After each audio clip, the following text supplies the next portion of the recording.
The White Snake, a tale from Brothers Grimm.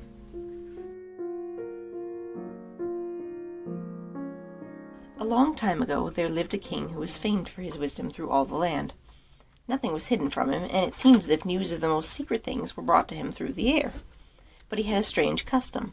Every day after dinner, when the table was cleared and no one else was present, a trusty servant had to bring him one more dish. It was covered, and even the servant did not know what was in it. Neither did anyone know, for the king never took off the cover to eat of it until he was quite alone.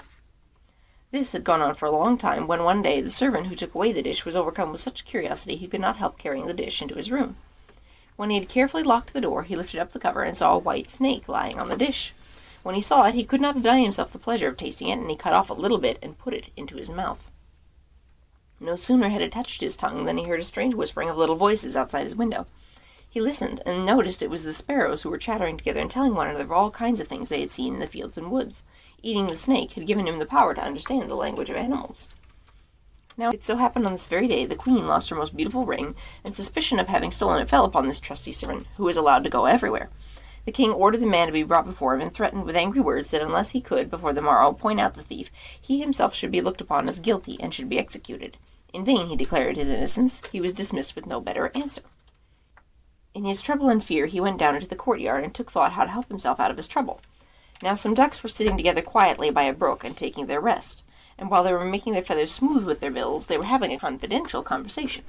The servant listened. They were telling one another of all the places where they had been waddling about this morning and what good food they'd found. And one said in a pitiful tone, "Something heavy lies in my stomach. As I was eating in haste, I swallowed a ring that lay under the queen's window." The servant at once seized her by the neck, carried her to the kitchen, and said to the cook, "Here is a fine duck. Kill her." "Yes," said the cook, and weighed her in his hand. "She spared no trouble to fatten herself, and has been waiting long enough for roasting." He cut off her head, and as she was being dressed for the spit, the queen's ring was found inside her. The servant could now easily prove his innocence, and the king, to make amends for the wrong, allowed him to ask a favor, and promised him the best place in the court. The servant refused everything, and asked only for a horse and some money to travel, as he had a mind to see the world and go about a little. When his request was granted, he set out on his way. One day he came to a pond where he saw 3 fish caught in the reeds and gasping for water. Now though it is said that fish are dumb, he heard them lamenting that they must perish so miserably. As he had a kind heart, he got off his horse and put the 3 prisoners back into the water. They quivered with delight, put out their heads, and cried to him, "We will remember you, and repay you for saving us."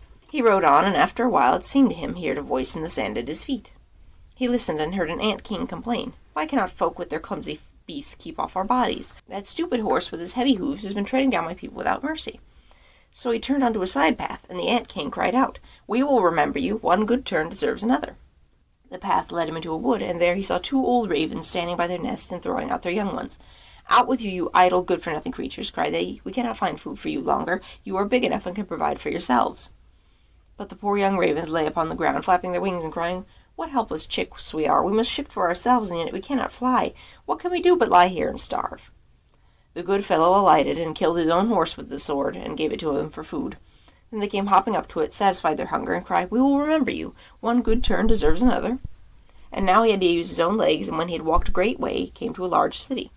There was a great noise and crowd in the streets, and a man rode up on horseback, crying aloud, "The king's daughter wants a husband, but whoever sues for her hand must perform a hard task. If he does not succeed, he shall forfeit his life." Many had already made the attempt, but in vain. Nevertheless, when the youth saw the king's daughter, he was so overcome by her great beauty, he forgot all danger, went before the king, and declared himself a suitor. So he was led out to the sea, and a gold ring was cast into it.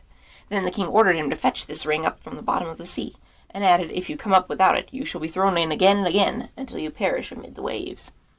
All the people grieved for the handsome youth. Then they went away, leaving him alone by the sea. He stood on the shore and considered what he should do, when suddenly he saw 3 fish come swimming toward him. They were the very fish whose lives he had saved. The one in the middle held a mussel in its mouth, which it laid on the shore at the youth's feet.